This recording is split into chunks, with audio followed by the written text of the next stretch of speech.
Magandang araw sa ating lahat.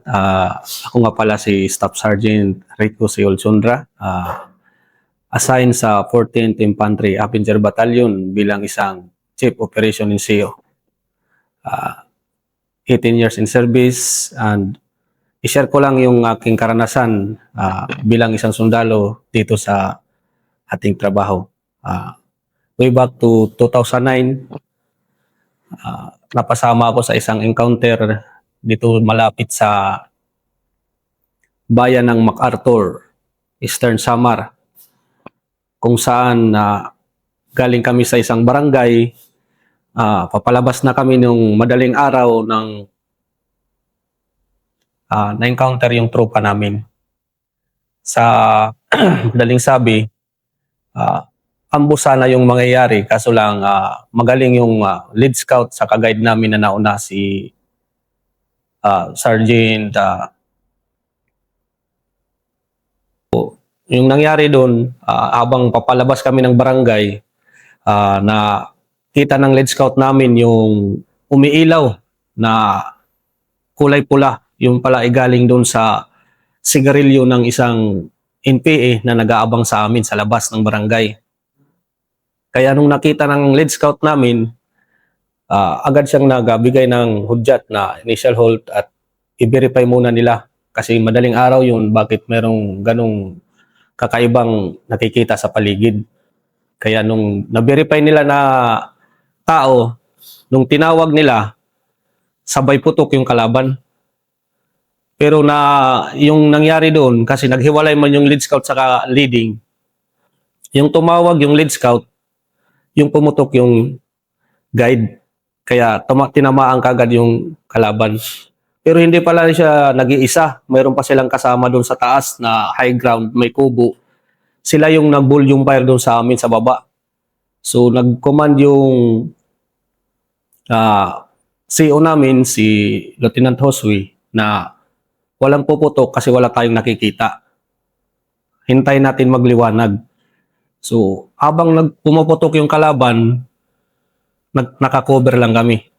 Nung madaling araw na, nung mag-aagaw na yung liwanag sa kadilim, may naririnig na kami na umuungol na malapit sa amin. Kaya nagsabi yung CEO namin na i-check yung tropa kung kumpleto ba, kung wala bang casualty. Ngayon, inisa-isa ng mga squad leader namin kung kumpleto. Sa awa ng Diyos, lahat walang tama. Kaya inisip namin na yung umuungol na yun is yung kalaban. Yan yung una kong encounter way back 2009. Isa pa ako nung private. Ano yun? Umuungol? Yes, sir. Yung, nakahiga na kasi yun, sir. Nakahiga siya doon sa gilid. Gumagano'n siya. Ganun ba? Umuungol siya. Naririnig man namin kasi madilim pa man, sir. Pero wala pa kaming nakikita. Kasi umuungol. Tinamaan na pala yun ng namin, sir.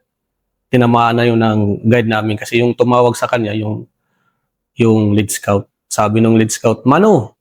Pag tawag na ng Mano, pag lingo ng tao, may hawak na yung 16, diretso putok. Pero nandito yung guide namin, siya yung tumira. Kaya, yes, sir. Yes, sir. Barangay Maligaya yun, sir. Ng MacArthur.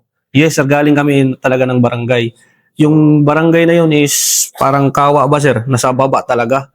Ngayon kung lalabas ka, talagang makakandakan ka talagang ambush kung may laman talaga, sir. Kasi yung barangay na yun is positive talaga, sir, sa kabila eh. Kaya yung nangyari, madaling araw kami lumabas para hindi kami maabutan ng liwanag habang lumalabas. Paano yung pangyayari? Habang papalabas na kami ng barangay, sir, unang namin, kasi dalawang yun, sir, dalawang hold. Unang hold, okay pa. Yung pangalawa na, sir, dun sa may patag-patag na banda, nandun nag-aabang yung isang tao, naninigarilyo.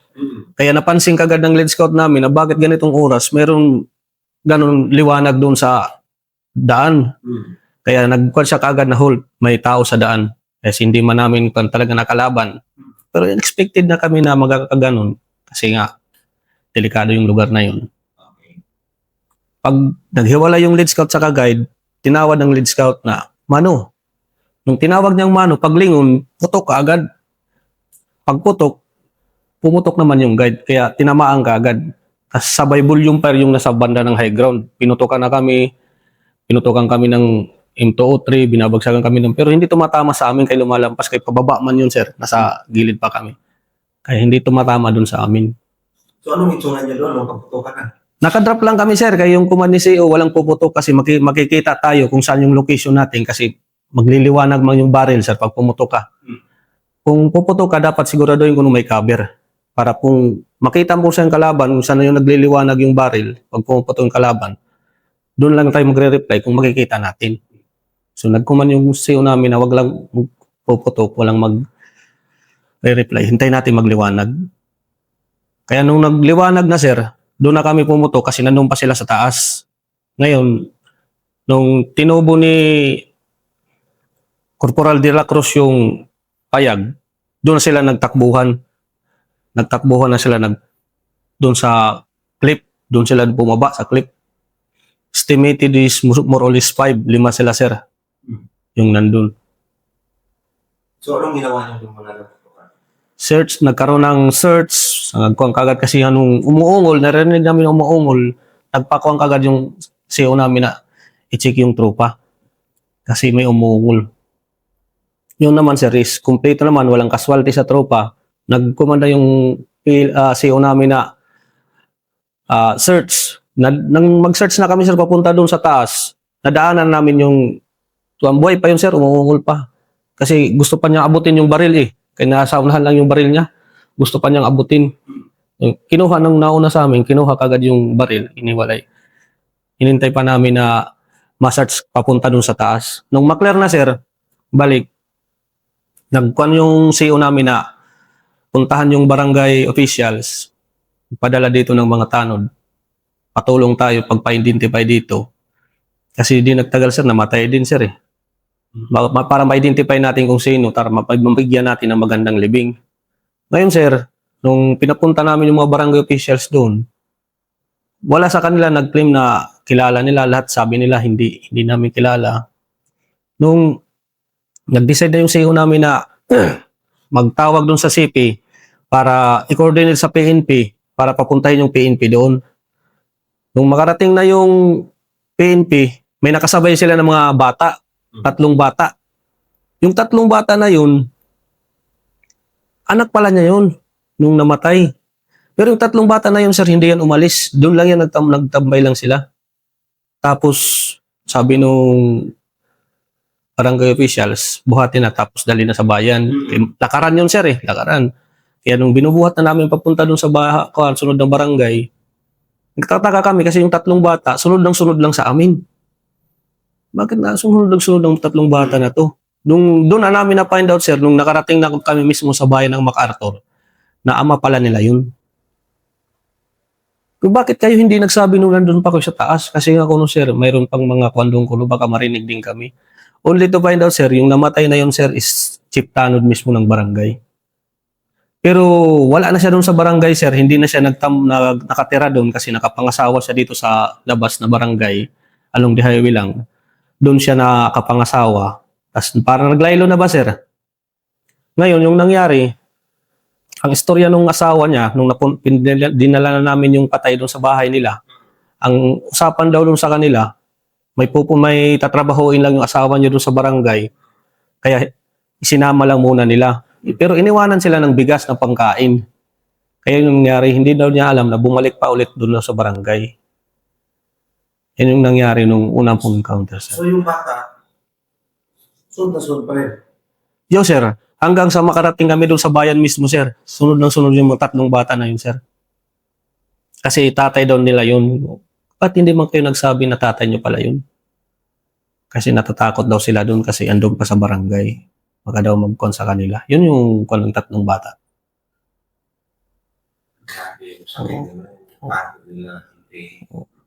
Kaya sabi nga ng asawa, hindi ko naman kuno sinasabi, sir, na hindi siya MPA. Pero matagal na kuno siyang naglaylo. Kaya hindi ko nga kuno akalain na babalik pa pala siya doon. Kasi yung pumunta kuno dito nung mga 3 days pa lang, may tatrabahuin lang siya doon sa barangay. Kasi nga chief tanod siya. Yun yung nangyari, sir. Yun yung istorya ng una kong encounter, sir, since private ako, sir. Kumusta naman? Sa tropa, sir, is okay naman, sir. Walang casualty, walang kahit anong nakakuha sa tropa, sir. Okay, doon tayo sa next. Sa yung year 2010, sir, is during division operation, sir. 3 months yun, sir, na walang babaan. Nung ma-deploy kami dito sa taas ng Ipapad, kasi dyan yung sa tri-boundaries, Samar, Eastern Samar, tapos Eastern Samar, Northern Samar. Dyan yung pangalawang kong encounter, sir. Si Lieutenant Hospi pa rin yung CEO, siya pa rin yung kasama ko doon. Guide ako nung time na yun, sir. Ako yung guide. Nung naghiwa-hiwalay kami sa isang ORP, ang sabi ng CEO namin, yung first platoon, maunang mag-move, follow second platoon, tas third platoon. Kami, nabilong kami sa third platoon, sir. Kami yung nag-standby muna dyan sa ORP. Diyan kami nag-harbor. Kinabukasan, ang sabi ng CEO namin, wag muna tayo mag-move kasi malapit pa yung dalawang seksyon na naglalakad sa atin. Palampasin muna natin ng isang araw para lumayo-layo sila. So tayo, mag-patrol lang muna tayo dito sa baba. Yung patrol na yan, sir, is ayaw ko talagang sumama nun kasi masakit yung ulo ko. Pero kailangan yung squad yung napili. Yung squad namin. Yung lead scout nun, si Sergeant De La Cruz, ako yung guide. Ngayon, nung bumaba na kami, sir, na sinarbura namin, mga 200 to 300 meters pa lang mula sa sinarbura namin, sir. Kaya nga, masakit yung ulo ko. Nag-cons yung lead scout namin, si Sergeant De La Cruz, na halt, may gumagalaw sa unahan. Di nag-halt kami. Yung pala is baboy. Yung baboy mo ba, sir? Dumaan. Ako naman, sir, kasi masakit nga yung ulo ko, panay yung ganun ko.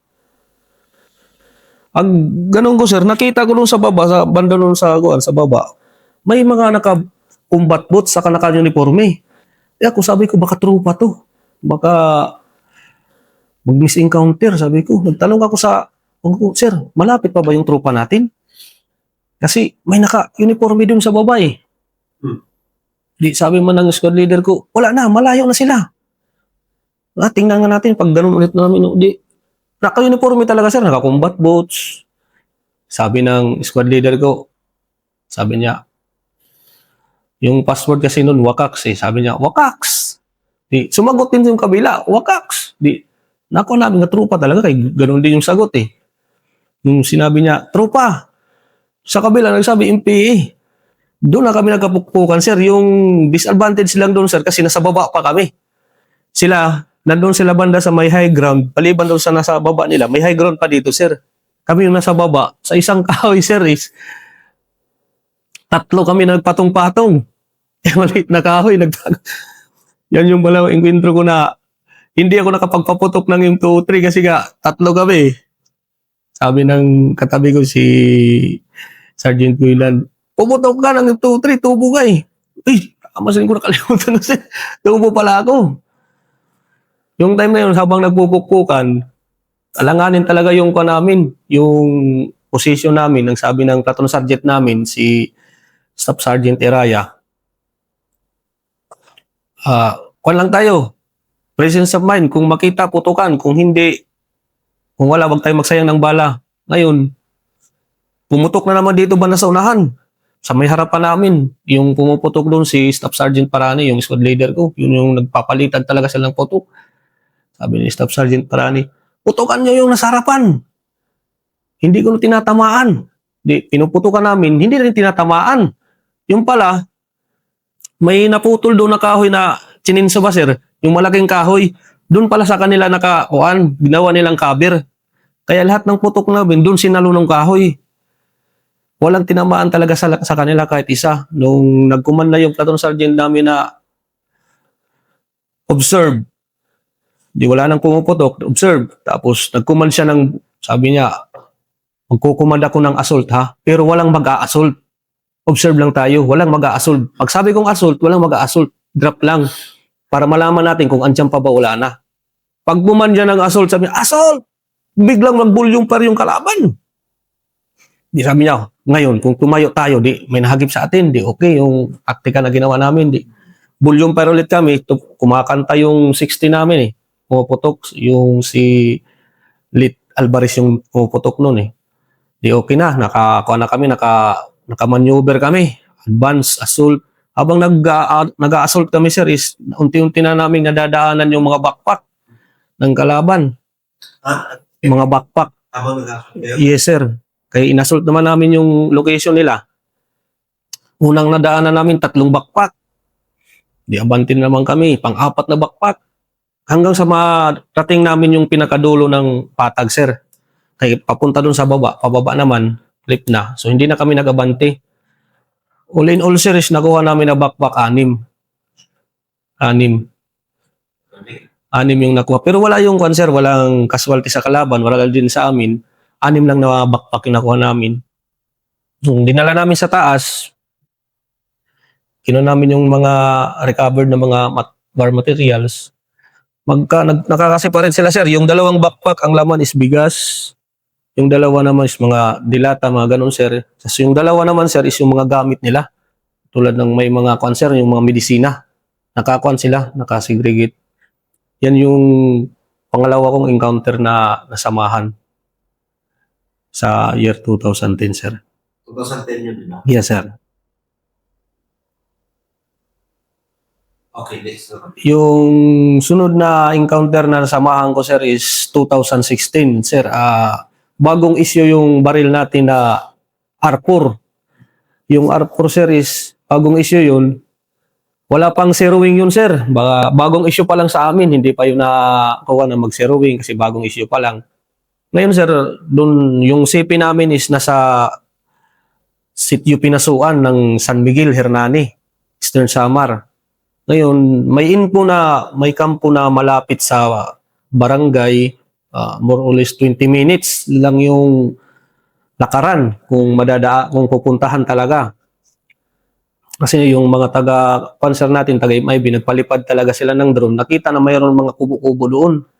Tapos according doon sa EE nila, na bagong graduate, na-deploy doon sa banda sa may Basay, na-drawing pa niya yung sketch ng kampo.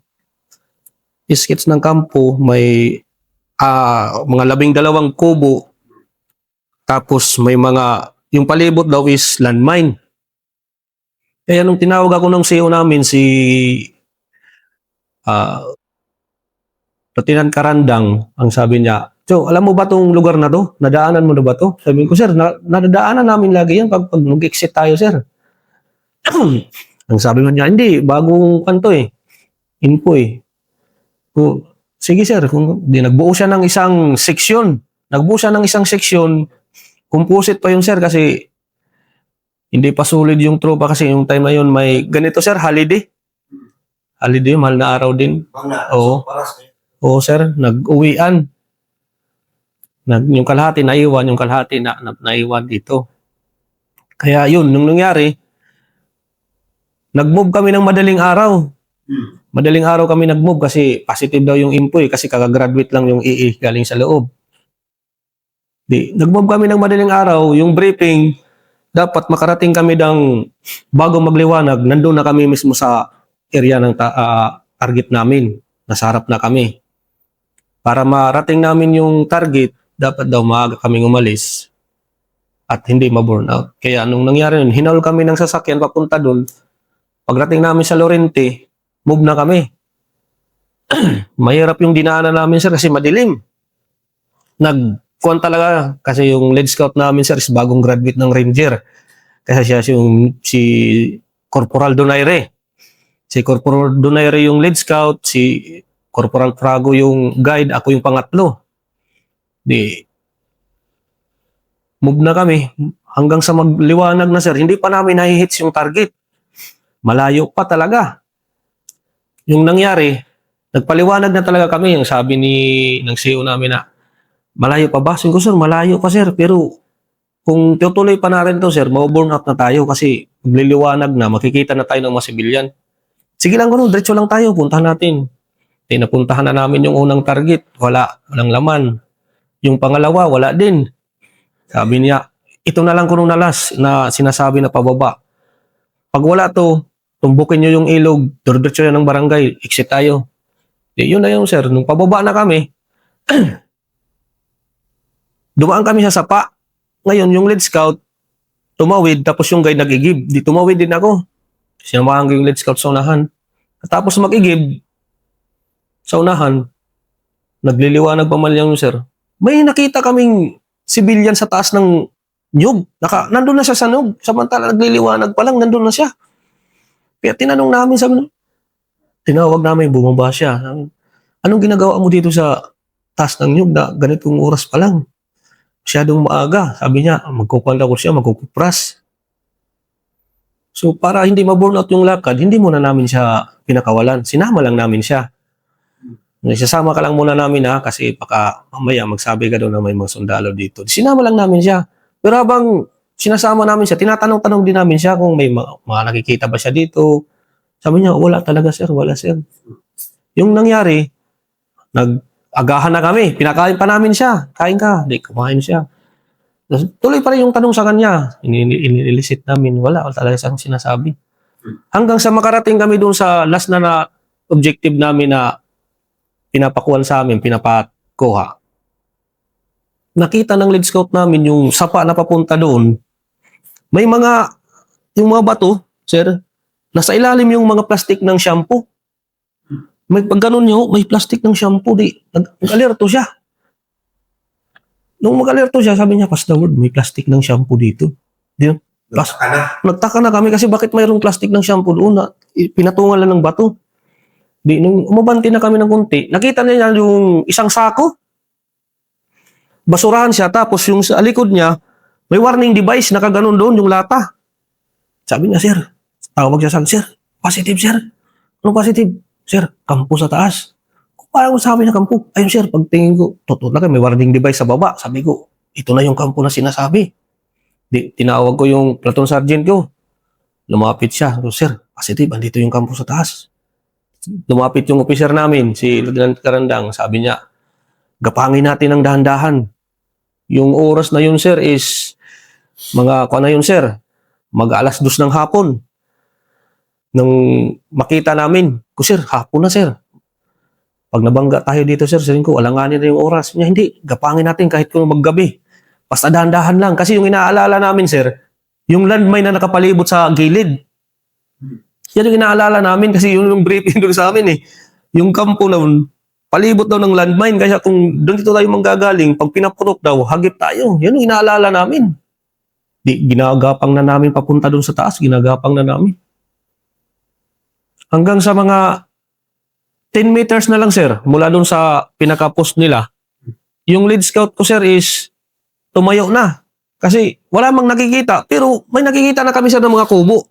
May mga nakasampay, ng mga damit. Pero yung tao, wala pa kami nakikita.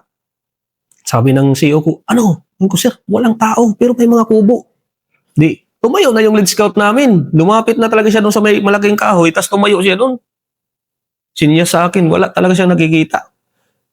Nang biglang pumutok yan, sir, pagputok yan, tumba yung lead scout ko. Inisip ko, kala ko, tinamaan talaga. Tumba yun. Hindi gumalaw, nagkumand na ako ng volume fire. Volume fire! Putok siya. Yung guide ko, sabi ng guide ko, sir, tinamaan si Donaire. Huwag maingay, sabi ko. Ikukuber kita. Gapangin mo. Putok ako ng putok. Putok ako ng putok.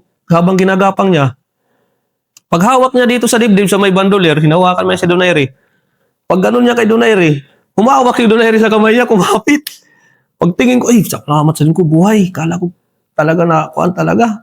Tinamaan, kumapit at hinila ni Prago pababa. Sabi ni Prago, tinamaan ka.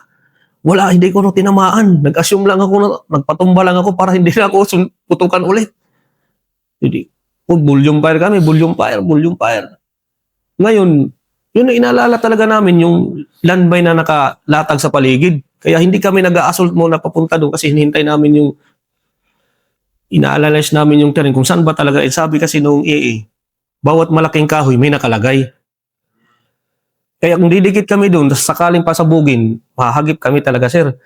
Yung radio operator ko, si Sergeant Abarquis, ang sabi niya, tumatawag siya sa radyo, tumatawag siya ng chopper, tumatawag siya ng air support, indirect fire, naririnig naman ng kalaban, tapos yung kalaban naman nagsisigawan. Nangangantsaw pa. Sige, akyat kayo dito. Kung kaya nyo kung pasukin, akyat kayo. May mga babae pa. Sumisigaw. Di, nagkumad ako ng maneuver to the right. Pero wala yung mga maneuver, sir. Kaya dito kami dumani, masukal. Sabi ko, maneuver to the right. Sabi ko, walang tatakbo nun, ha. Kaya sinubukan ko lang talaga, sir, kung talagang may claymore talaga naman nakalagay. Kasi doon yung malalaking kahoy, eh. Pag sabi ko, maneuver to the right. Biglang bumutok yan, sir. Series. Boom, boom, boom, boom, boom. Yanig yung bundok, sir. Kaya doon ako naniwala, may nakalibing talaga. Sabi ko, lagi na kung nag-maneuver tayo, hagip tayo. Di yung ginawa namin, nag-body-body kami. Mobile bounce papunta sa mga kahoy. Kaya pumutok naman yung mga landmine. Ako yung nasa unahan. Nandito si Sergeant Abarque sa likod ko. Ako yung pumutok sa harapan, siya sa likod. Para parehas kami may security. Ngayon, nung napasok namin yung kampo, sir, kaya pala hindi tatamaan kasi nakakuan sila, sir. Nakapaksol yung kanila, tsaka mayroon silang running trenches. Kahit tumayo ka dun sa loob, sir, hindi ka talaga tatamaan ng bala. O kuan yung kanila, overhead yung protector nila dun sa kuan nila, barricade. Kaya kahit pumutok ka, hindi talaga tatamaan. Applicable din, sir, yung granada, kung mayroong talaga kaming granada ng time na yun. Nung napasok na namin yun, nagsabi ako sa officer ko na, sir, nakapasok na kami, sir, wag na kayong pumutok sa baba. Nandito na kami sa loob. Sinerts pa namin, paikot, pasok kami, hanggang sa napasok na naman talaga papunta doon sa dulo. Doon naman sila nag-exit sa may ilog. Doon sila nagtalunan. Sa may cliff. Doon sila nagtalunan. Ngayon, yung nangyari, na-search na namin yung buong area, kinuha na namin yung mga war materials, may generator, may itong projector. Marami yun, sir, na nakuha namin. Ngayon, tinignan ng CEO namin na sabi niya, tingnan natin yung sketch map na binigay nung AA dito sa loob kung parehas. Parehas talaga, sir. Positive talaga na kampo talaga to. Yan yung nangyari. Kaya nung sabi ko, totoo talaga, sir, na may nilagay talaga, may nilibing sila talaga. Kasi kung nagkuhan lang tayo, sabi ko, sir, kung hindi tayo, kung nagkumpiyansa lang tayo, sir, hagip tayo. Sabi niya, yun nga eh. Yung nangyari nun, sir, katapos nun, exit kami, sir, ng barangay, nagpatulong kami sa barangay, nagpatulong kami paghakot ng mga war materials na nakuha namin. Pero bakit ganun yung naglagay sila ng terrain system? Malapit lang kasi sa barangay, sir. Yung kampo na yun, sa barangay Canduros ng Lorente, sir. More or less occupied. Yes, sir. Kasi yung doon part sa north nga part, sir, yan yung malawak kasi doon, tapos parang training ground nila, sir, kasi patag. Kasi nung nandun na kami, nandun talaga, sir, may mga obstacle course silang ginawa. May obstacle course. Kaya, andito sa harap, expected talaga nila nga dadaanan namin yung harapan. Hindi man nila in-expect na dito kami sa likod dadaan sa paliguan nila, sir. Kaya yun, nakadikit kami sa kanila. Pero kung doon kami duman sa harapan, maraming casualty sa amin siguro, sir. Yun nga lang, dito man na matumbok namin yung sa may paliguan nila, doon kami nakakuha ng magandang daanan. Kahit mahirap siya, pero nadikita namin. At least walang nakakuha sa tropa, sir. Wala, sir. Wala din casualty sa kabila. Wala din casualty sa amin, sir. Baba na, sir. Kasi yung time mo yun, sir, hinahanap na kami ng batalyon kasi hindi kami nakapag-check-in. Hindi rin makatagos yung radyo namin, sir, kaya nasa baba na kami. Hindi rin kami makatagos. Kaya nung na-encounter kami, yung tapos na encounter, doon na lang nila nalaman na encounter kami kasi naglagay na kami ng antena. Pagtawag ng radio operator namin doon sa CP, sabi nila, hinahanap na kayo ng batalyon, ba't hindi pa kayo nag-check-in? Kaya, sir, purin po, na-encounter na kami, sir. Na-encounter na pala kayo. Oo, sir. Kanina pa, sir, tapos na, sir. Bali, ako na lang spot report. Yun, tawag sa batalyon. Nagkuhan agad si CEO. Exit kayo dyan kasi para kung hindi makuhan yung kalaban, batrap agad natin. Labas kayo, magpakita kayo na i-exit kayo kasi kukunin kayo dyan. Pero yung scout na to natin, ipapalo natin sa exit ng kalaban, kung saan nag-exit yung kalaban, para hindi sabi nila na nagbursot pa tayo. Makita ng mga tao na nag-exit talaga kayo. Ayun, paglabas namin ng barangay, sinalubong kami ng mga barangay official. Sir, ano nangyari? Ganito sa amin namin na tinambangan kami dyan eh. May kampo pala na malapit dito sa inyo, sabi ng kapitan. Hindi namin alam yun, sir. Ganun, ganun. O, yung sabi na, wala man kaming alam dyan, sir. So, nakita nila na kinuha kami ng sasakyan, pero yung scout platoon, dito yung sa kabila, pinalakad din. Sila yung nagpursot doon sa nag-exit na mga kalaban. Yan yung nangyari, sir. Yan yung mga experience ko, sir, na encounter, sir, na may share ko lang, sir. So ngayon, ano ka na? Tapos ka na sa gira-gira. Tapos yung Yes, sir. admin ka. Yes, sir. Nagkuhan ako, sir, kasi bago lang din ako, sir, nagbaba, sir, kasi platoon sergeant ako before. Tapos, ngayon, sir, isa na akong So ilang years kang namundok talaga kasi yung operating groups? 10 years, sir. Yung 10, hindi, sir, 13, sir. Kasi yung 5 years ko ngayon, sir, is muron ko na lang, sir. Sa office na, sir. Office na ilang years ka na? 5 years, sir. 5 years na. So, ang situation mo ngayon, Is, sir, Chief Operation CEO, sir. ano naman yung labanan din sa atin? Moron. Bago lang ako dito, sir, sa opisina, sir. Galing lang ako ng kuwan pa rin, sir, sa kumpanya, sir. Alpha Company, sir. Bago lang ako napunta dito sa batalyon, sir. Yes, sir. Dito po na po na. Ano yung kuhan? Kasi isang warrior na rin, dami mo ng karanasan sa gear. Yan kasi, halos nag-ship na tayo ng external defense. Yes, sir. Halos na, yung pinaghirapan din natin, halos naubos na rin yung insurgency. Halos patapos naman. Yes, sir. So, hindi yan, ibang division. Insurgency play, so siguro na ito, siguro. Ano basta, bilang isang hotel, IB warriors, regarding kung hindi talaga maiwasan, sakupin ulit tayo ng dayuhan.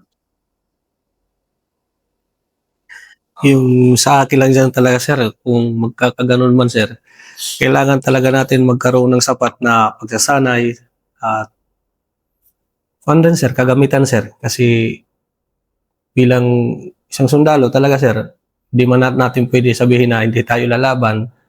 Pero kung sa tingin natin na wala man tayong kapanapanalo, sir, wala tayong magkatim, sir. Pero lalaban, Yes, sir. Lalaban tayo, sir. naghanda ka rin. So, yes, sir. Always, sir. Bilang isang sundalo. Lagi tayong nakahanda, sir. Sa mensahe sa mga kabataan, Sa mga kababayan natin. Gusto siguro magsundan. mensahe ko lang doon sa mga kabataan natin, sa mga kababayan natin na gustong magsundalo, wag lang silang makatubiling mag-inquire o maghingi ng tulong kung paano mag-apply. Tapos kung gusto man talaga nilang o pangarap talaga nila magsundalo, ipurso lang nila, sir. Kasi yung pagsusundalo, sir, is hindi madali. Yung sabi nga nila, mahirap na masarap. Mahirap kasi nga malayo ka sa pamilya mo. Sarap kasi makakatulong ka rin sa pamilya mo bilang isang sundalo. Makakapagbigay ka ng mga financial support sa kanila. Yun nga lang, yung kalaban mo is homesick kasi nga matagal kang makauwi.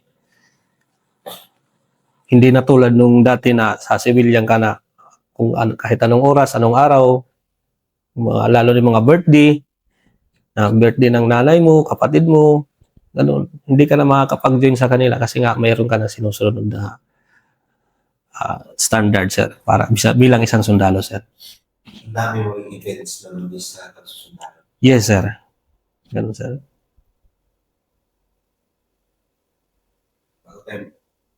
Yan ang sa akin, kung may dagdag ka, kung gusto matiin, Yun lang sa akin, sir. Shoutout ko lang, sir, yung sa lahat ng tropa natin sa 14th Infantry Avenger Battalion, lalong-lalo na yung battalion commander namin, si Lieutenant Colonel Esmeraldo Sumalinog, sir. Yung battalion EXO namin, si Major Mana, sir. Yung battalion operation officers namin, Captain Balulong, Batalyon Isto namin, Captain Floresca. Batalyon S1, Ma'am Libertino. Batalyon S4, si Lieutenant Alona. Batalyon 7 is si Captain Barlis. Signal officer namin, sir, is si Lieutenant Pakis. Ang lahat ng company commander ng line company, Alpha Bravo and Charlie. Lieutenant Macana, Captain Belis, and Captain Robles, sir. Doon din, sir, sa pamilya ko, sir. Yun lang, sir, sa akin, sir. Proud member ng Avenger, sir. 14th Infantry Avenger Battalion, sir. Maraming salamat. Master Olson. Thank you, sir.